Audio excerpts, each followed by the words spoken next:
राज्य परिवहन महामंडळाकडून ज्येष्ठ नागरिक आणि महिलांसाठी स्मार्ट कार्ड योजना सुरू करण्यात आली आहे। या योजनेचा लाभ घेण्यासाठी नोंदणी करणं आवश्यक असताना पुणे जिल्ह्यातील आंबेगाव तालुक्यातील मंचर एसटी बस स्थानकात मात्र नोंदणीसाठी येणाऱ्या नागरिकांना मोठ्या गैरसोयीला सामोरं जावं लागत आहे।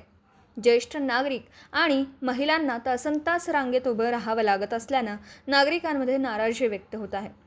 स्मार्ट कार्ड नोंदणीसाठी वापरण्यात येणारे बायोमेट्रिक उपकरण अनेकदा बंद पडत असल्याने नोंदणीचं काम ठप्प होत असल्याची तक्रार नागरिकांनी केली। यामुळे दूरवरून आलेल्या ज्येष्ठ नागरिकांना आणि महिलांना बराच वेळ प्रतीक्षा करूनही नोंदणी न करताच परतावं लागत आहे।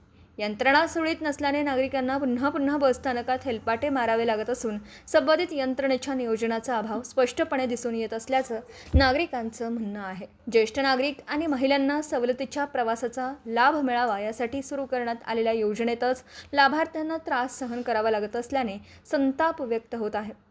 मंचर बस स्थानकात अतिरिक्त नोंदणी केंद्र सुरू करावं, पुरेशी कर्मचारी व्यवस्था करावी आणि बायोमेट्रिक यंत्रणा कायमस्वरूपी सुरळीत ठेवावी अशी मागणी नागरिकांकडून होत आहे। संबंधित अधिकाऱ्यांनी तातडीने लक्ष घालून स्मार्ट कार्ड नोंदणी प्रक्रिया सुलभ करावी अशी अपेक्षा व्यक्त केली जात आहे। समर्थ गावकरी न्यूज नेटवर्कसाठी प्रतिनिधी सदानंद शेवाळे, मंचर।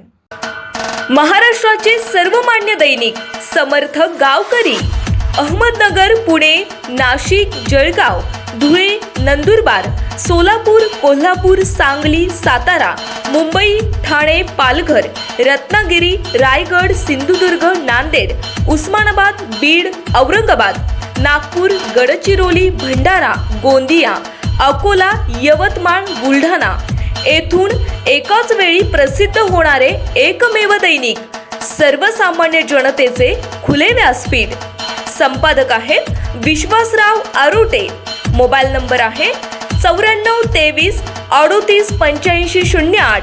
दुसरा मोबाईल नंबर 9423 46 72 72। तिसरा मोबाईल नंबर 75 88 15 0001।